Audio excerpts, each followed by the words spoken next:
Dear friends, I am very happy to understand that our friend is starting a YouTube channel by name Garuda YouTube channel for delivering the proper awareness messages. All lot of social media penetration will be happening through this channel.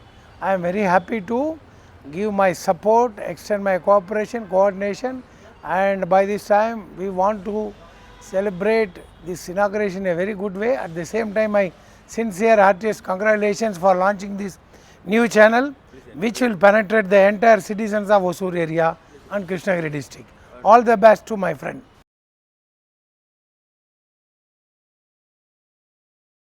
నమస్కారం. నా పేరు రాళ్లపల్లి సుందర్రావు, రాష్ట్రేతర తెలుగు సమాఖ్య జాతీయ అధ్యక్షుడిని. ముందుగా Garuda TV యాజమాన్యానికి అలాగే ప్రేక్షకులకి నమస్కారం మరియు నూతన సంవత్సర శుభాకాంక్షలు తెలియజేస్తున్నాను. రాష్ట్రేతర తెలుగు సమాఖ్య 9 సంవత్సరాల క్రితం అహ్మదాబాద్లో ఏర్పాటు చేయడం జరిగింది. వివిధ రాష్ట్రాల తెలుగు వారిని కలుపుకుంటూ వారందరినీ ఒక తాటి మీద తీసుకొచ్చే ప్రయత్నంగా రాష్ట్రేతర తెలుగు సమాఖ్య పనిచేస్తుంది. ఇప్పటి వరకు 18 రాష్ట్రాల్లో సుమారు 1000 మంది సభ్యులను కలిగి ఉన్నటువంటి ఈ రాష్ట్రేతర తెలుగు సమాఖ్య వివిధ రాష్ట్రాల్లో ప్రముఖమైనటువంటి 30 తెలుగు సంస్థలను కూడా ఎఫిలియేషన్ కలిగి ఉంది. వారందరితో కలిసి ఇతర రాష్ట్రాల్లో తెలుగు భాష, తెలుగు సంస్కృతి, తెలుగు వారి సమస్యలను పరిష్కరించే దిశగా పనిచేస్తుంది. ఇదే విధంగా తెలుగు భాష పునరుద్ధరణకు తెలుగువారు ఎక్కడ ఉన్నా కూడా తెలుగు మరిచిపోకుండా వారిని ముందుకు నడిపే ప్రయత్నంగా రాష్ట్రేతర తెలుగు సమాఖ్య పనిచేస్తుంది. ఈ మధ్యకాలంలో కనీసం 10 జాతీయ కార్యక్రమాలు రాష్ట్రేతర తెలుగు సమాఖ్య చేసింది. అందులో ముఖ్యంగా అహ్మదాబాద్, ముంబై, సూరత్, అలాగే హోసూరు, చెన్నై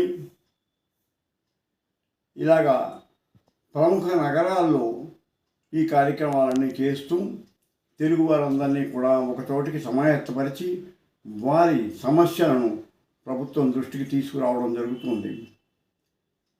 ఈ సందర్భంలో ఈ మధ్యకాలంలో అంటే గత సంవత్సరం డిసెంబరు 28, 29 తేదీల్లో ప్రపంచ తెలుగు రచయితల మహాసభలు విజయవాడలో జరిగిన నేపథ్యంలో వారి ఆహ్వానాలను అందుకుని రాష్ట్రేతర తెలుగువారు అక్కడికి రావడం జరిగింది. అందులో రాష్ట్రేతర తెలుగు వారికి వారు ప్రత్యేకమైన ఒక వేదికని కల్పించడం, ఆ వేదికపై నుండి సుమారు 24 మంది ప్రముఖులు ఇతర రాష్ట్రాలకు చెందినవారు ఆ వేదికపై నుండి తమ తమ ప్రాంతాల్లో వారు తెలుగు భాష కోసం చేస్తున్నటువంటి కృషి, వారి ప్రాంతాల్లో ఉన్నటువంటి సమస్యలను ఆ వేదికపై నుంచి ప్రస్తావించారు. ఆ వేదిక చాలామంది ప్రముఖుల దృష్టిని ఆకర్షించింది. అందులో న్యాయవాదులు, న్యాయాధీశులు, ఇతర ప్రముఖ రచయితలు, ప్రభుత్వ ప్రతినిధులు వీరందరి చెప్పండి వారి దృష్టిని ఆకర్షించింది. తదుపరి అనుకోకుండా అక్కడ స్థానికంగా ఉన్నటువంటి ఒక ఎమ్మెల్యే గారు, శ్రవణ కుమార్ ఆయన పేరు, ఆయన తర్వాత షిరిడి తెలుగు సంఘం అధ్యక్షుడు మండవ రాజు గారు వీరిద్దరి సహకారంతో ఆంధ్రప్రదేశ్ ముఖ్యమంత్రి వర్యులు శ్రీ నారా చంద్రబాబు నాయుడు గారిని కలిసే అవకాశం దొరికింది. అప్పుడు రాష్ట్రేతర తెలుగు సమాఖ్య 8 రాష్ట్రాల ప్రతినిధులను తీసుకొని ఆ చంద్రబాబు నాయుడు గారు దర్శనానికి వెళ్ళడం జరిగింది. అక్కడ రాష్ట్రేతర తెలుగు సమాఖ్యకు సముచిత గౌరవం ఇస్తూ ఆ చంద్రబాబు నాయుడు గారు సాక్షాత్కారం ఇచ్చారు. అప్పుడు 8 రాష్ట్రాల తెలుగు వారిని చంద్రబాబు నాయుడు గారికి పేరు పేరున పరిచయం చేసి అందులో రాష్ట్రేతర తెలుగు సమాఖ్య పక్షాన వారి వారి ప్రాంతాల సమస్యలను చంద్రబాబు నాయుడు గారి దృష్టికి తీసుకుని వెళ్ళడం జరిగింది. ఇందులో ప్రముఖంగా రాష్ట్రేతర తెలుగు సమాఖ్య అధ్యక్షుడు సుందర్రావు, అలాగే కార్యదర్శి శ్రీ పివిపిసి ప్రసాద్ గారు, అలాగే ముఖ్య సమన్వయకర్త ఎస్ఎన్ శ్రీనివాస్ గారు, అలాగే జోనల్ చైర్పర్సన్ పూడిపల్లి సత్యనారాయణ గారు, అలాగే హోసూరి చెందిన కృష్ణప్ప గారు అందరూ కూడా ఉన్నారు. మాండవరాజు గారు కూడా మాతోనే ఉన్నారు.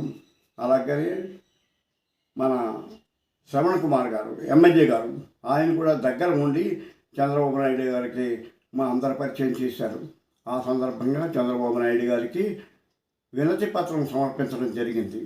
ఆ వినతి పత్రంలో ఉన్న అంశాలను కూడా ఆయన క్షుణ్ణంగా పరిశీలించి మాకు ఎంతో ఆదరణ చూపించారు. ఆ విధంగా ఇతర రాష్ట్రాల నుంచి వచ్చిన వాళ్ళు కూడా వారి వారి సమస్యలను వినతి పత్రం రూపంలో ఆయనకు అందించడం జరిగింది. ఈ సందర్భంగా హోసూరుకు చెందిన కృష్ణప్ప గారు, సీతారామయ్య గారు కూడా అక్కడ ఉన్నటువంటి ప్రాంతీయ సమస్యలు, విద్యా సమస్యలు వినతి పత్రం రూపంలో చంద్రబాబు నాయుడు గారికి సమర్పించడం జరిగింది. ఇప్పుడు ఒరిస్సా రాష్ట్రం నుంచి వచ్చినటువంటి పూడిపల్లి సత్యనారాయణ గారు కానీ, అలాగే మహారాష్ట్ర నుంచి వచ్చినటువంటి మాండవరాజు గారు కూడా వారి వారి ప్రాంతాల సమస్యలను చంద్రబాబు నాయుడు గారి దృష్టికి తీసుకువెళ్ళడం, చంద్రబాబు నాయుడు గారు ఎంతో ఓర్పుతో మా అందరికీ కూడా మా అందరి మాటల్ని విని ఆయన చక్కటి స్పందన తెలియజేశారు. మా అందరినీ కూడా దగ్గరికి తీసుకొని చక్కగా మమ్మల్ని అందరినీ ఆదరించిన రీతి మాకు బాగా నచ్చింది. మేము వారికి కృతజ్ఞతలు తెలియజేస్తున్నాము. ఈ విధంగా ఈ విషయాన్ని మీ టీవీ ద్వారా, గరుడా టీవీ ద్వారా అక్కడ స్థానిక ప్రజలకి కానీ మీ టీవీ ప్రేక్షకులకు కానీ తెలియజేయాలన్న ఉద్దేశంతోనే ఈ వీడియో చేసి పంపించడం జరిగింది. మీరు ఈ వీడియోని ప్రచారంలోకి తీసుకెళ్ళి రాష్ట్రేతర తెలుగు సమాఖ్య ఏం చేస్తుంది అన్నది మీ ప్రేక్షకులకు తెలియజేస్తారని ఆశిస్తూ సెలవు తీసుకుంటున్నాను. నమస్కారం. మీ అందరికీ ఇంకోసారి నూతన సంవత్సర శుభాకాంక్షలు. ధన్యవాదాలు.